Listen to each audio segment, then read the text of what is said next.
TSB Talk Sport and Business. Neil Ojha here. With me is Pranav Prasanna on Talk 100.3.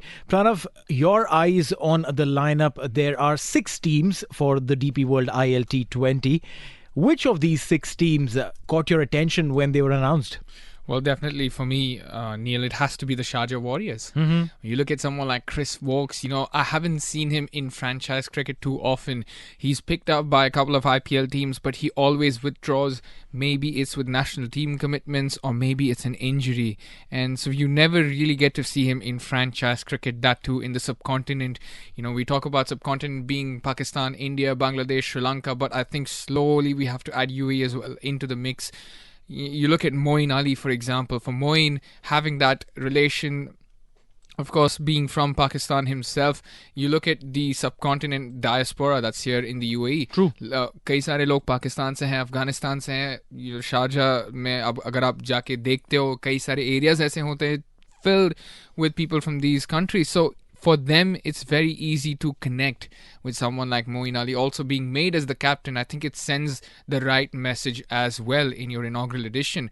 A lot of teams, a lot of owners, they forget to connect with the city. They say, right, sport is big, let's carry on with that. But no, there are certain areas, there are steps to grow and make this the biggest league in this region. Then yeah, you have to tick those boxes as well. Oh, 100%.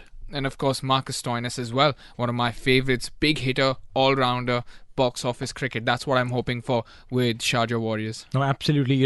There is a lot of drama in store. Rahmanullah Gurbaz, a part of the Afghan squad, will be a part of the Sharjah Warriors as well. And he's a very, very exciting cricketer as far as batting is concerned. He's a wicketkeeper bat and absolutely fearless when he comes to bat. There's a very interesting name that I saw in this lineup of Sharjah Warriors. Mm-hmm. And that is Bilal Khan. Mm-hmm. Now, Bilal Khan is a left arm seamer who plays for Oman.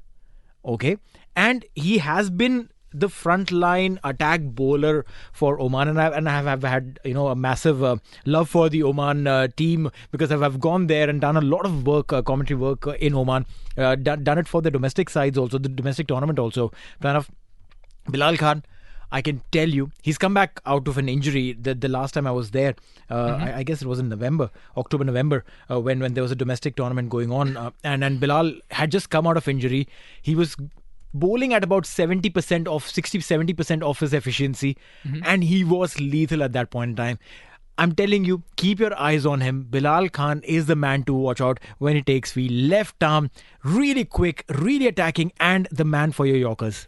And I think there's another name, like you mentioned, Neil. We'll slightly look at local players as we're doing. Karthik Mayappan in Sharjah Warriors. Neil, sorry. Neil, how many times have we spoken about Karthik Mayappan being one of the key figures for UAE cricket, and now he's getting a chance at the local franchise league? I'm just going through some of his Instagram pictures right here. Mm-hmm. He's shared time with Adam Zampa, for example, AB de Villiers. So there's good names here. So I'm really excited for these players to get a chance in front of hundreds and hundreds of people. Oh yeah, no, Karthik Mayappan is an exciting character. I have had the pleasure of working with him while working with the national side. He came back from holidays. I remember this when we were training before the qualifiers for the World Cup. Mm-hmm. Okay, and he had just come back from vacation and was carrying some vacation weight around his belly. And we trained with him, and he's definitely very, very committed, very focused, worked hard, got fit, and got the results as well. A hat-trick in the World Cup. Yeah. That's not something that happens every day, and that definitely does not happen every time you play a World Cup. This lad is, has got a very, very bright future, and he's again, one of those young kids that will gain a lot of experience and probably will be one of those, frontliners for the UAE side as well.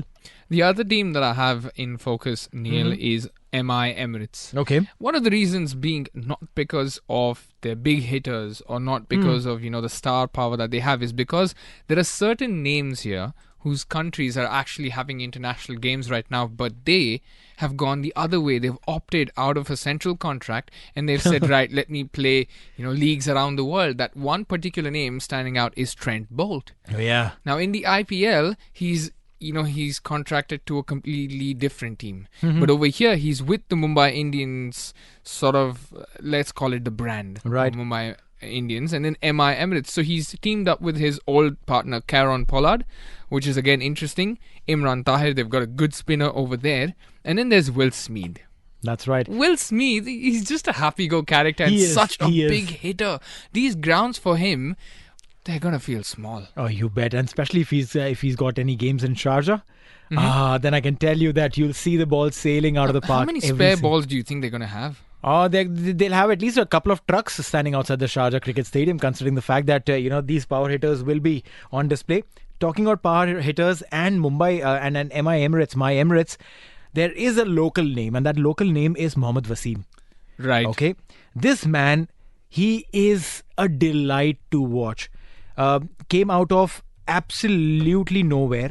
Okay. He was playing domestic cricket, did brilliantly well in the domestic circuit over here, was spotted by the ECB, took him took him in the squad, and this man has, wait for it, played only 20 T20 internationals, but has 5 50s and 2 centuries to his credit. That's incredible. 20 matches, 5 half centuries, 2 centuries, and T20 centuries don't come, every single day. This man has two centuries and a strike rate of 143, average of 39.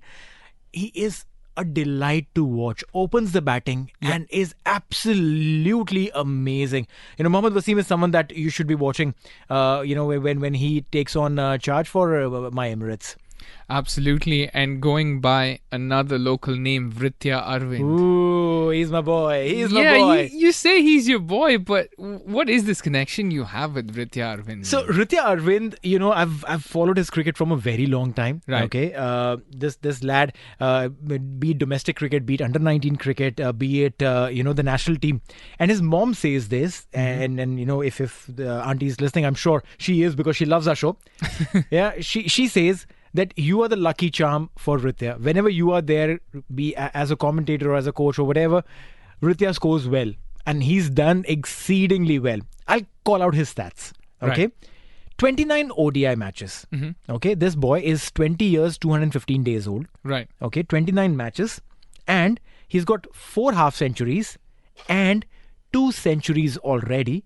The only player apart from Shahid Afridi to score 2 ODI centuries before turning 20.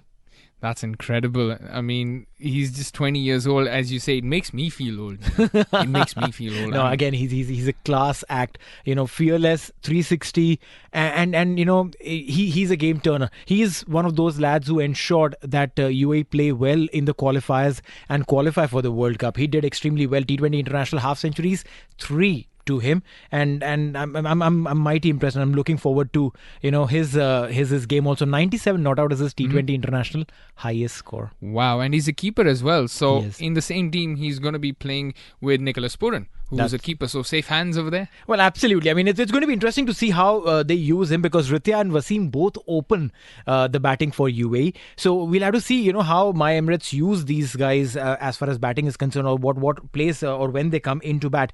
But obviously, yes, we'll keep this conversation going. We've spoken about 2 teams of the ILT20. We will talk about more of these sides, in a bit. But we'll take a quick short break.